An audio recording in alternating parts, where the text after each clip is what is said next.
आपको बता दें कि फरार आरोपियों पर सीआईके का एक्शन सामने आया। आरोपियों के खिलाफ प्रोक्लेमेशन की कार्रवाई की गई। सीआईके की फरार आरोपियों के खिलाफ ये बड़ी कार्रवाई की गई है। आरोपियों पर देश विरोधी गतिविधि का आरोप है।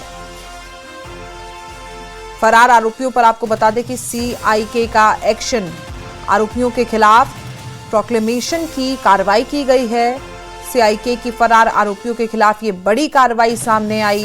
आरोपियों पर, जितने भी आरोपी थे, उन तमाम आरोपियों पर देश विरोधी गतिविधि का भी आरोप है और इसी के चलते आरोपियों के खिलाफ प्रोक्लेमेशन की कार्रवाई की गई है। सीआईके की फरार आरोपियों के खिलाफ ये बड़ी कार्रवाई। इस वक्त की बड़ी खबर, जितने भी फरार आरोपी थे उन तमाम आरोपियों पर सीआईके का एक्शन सामने आया है और जितने भी आरोपी थे उन सबके खिलाफ प्रोक्लेमेशन में कार्रवाई की गई। सीआईके की फरार आरोपियों के खिलाफ ये बड़ी कार्रवाई की गई है और आरोपियों पर, जितने भी आरोपी थे, उन पर देश विरोधी गतिविधि के आरोप है।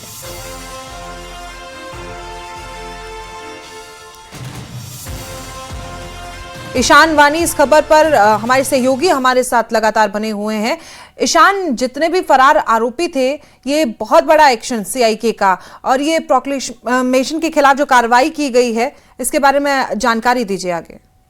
देखिए, दरअसल इनका नाम कुछ टाइम पहले सीआईके ने शाया किया था कि ये कुछ ऐसी हरकतों में मुलव्विस हैं जो स्टेट या भारत के खिलाफ जो है उसके खिलाफ कार्रवाई जो है बाहर से कर रहे हैं, चाहे वो वीडियोस के थ्रू है, सोशल मीडिया प्लेटफॉर्म्स के थ्रू।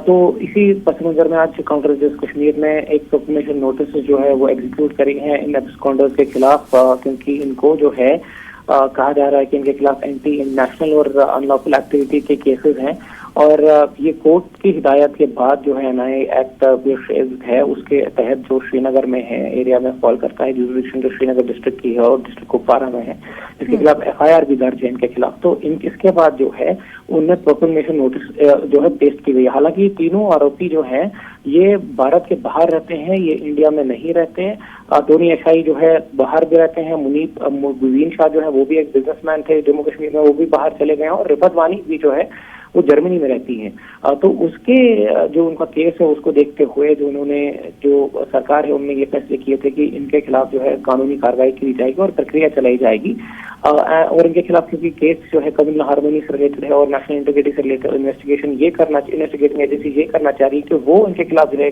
केस खड़ा करे ताकि इनको जो है कानून के कटघरे में खड़ा किया जाए। और लगातार सीआईके की प्राथमिक जो भी जम्मू कश्मीर के नागरिक हों जो बाहर हों या पीओजे में हों, जिनके खिलाफ जो है केसेस दायर किए जाएं, और क्योंकि वो देश के खिलाफ कार्रवाई कर रहे हैं तो उनके खिलाफ न केवल कानूनी कार्रवाई बल्कि उनके एसेट जो है या उनकी जो जमीनें हैं, जायदाद है यहाँ पे, उनको जो है अटैच किया जाए इनके। जी ईशान, आप जिन 3 आरोपियों की बात कर रहे हैं वो आपने बताया कि वो देश से बाहर हैं, फिलहाल वो देश के अंदर है या अभी भी जो जानकारी मिल रही है वो बाहर ही है?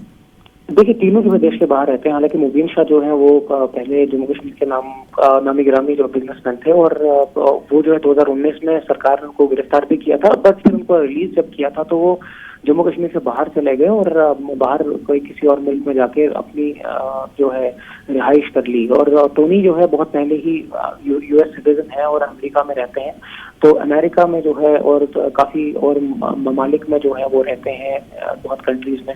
और रिफत जो है वो काफी पहले से जो है जर्मनी में रहती है, कुपवारा की रहने वाली है। तो ये 3 जो है वो पहले से ही भारत के बाहर रहते हैं और मुबीन जो है इनमें से सबसे ताजा शख्सियत है जिनको 2019 में जब गिरफ्तार किया गया 370 आर्टिकल हटाने के बाद, उसके छूटने के बाद जो है ये भारत से बाहर चले गए थे, लेकिन बाकी जो 2 हैं उनको काफी समय भारत के बाहर हो गया है।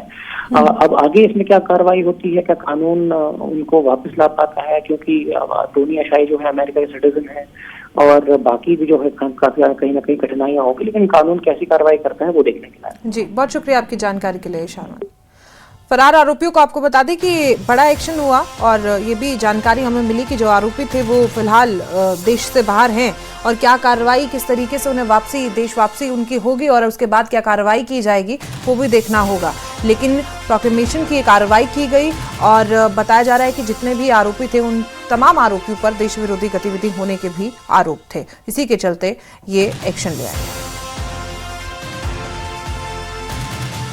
और इसी के साथ इस बुलेटिन में इतना ही। मुझे दीजिए इजाजत। आप देखते रहिए न्यूज़ 18। नमस्कार।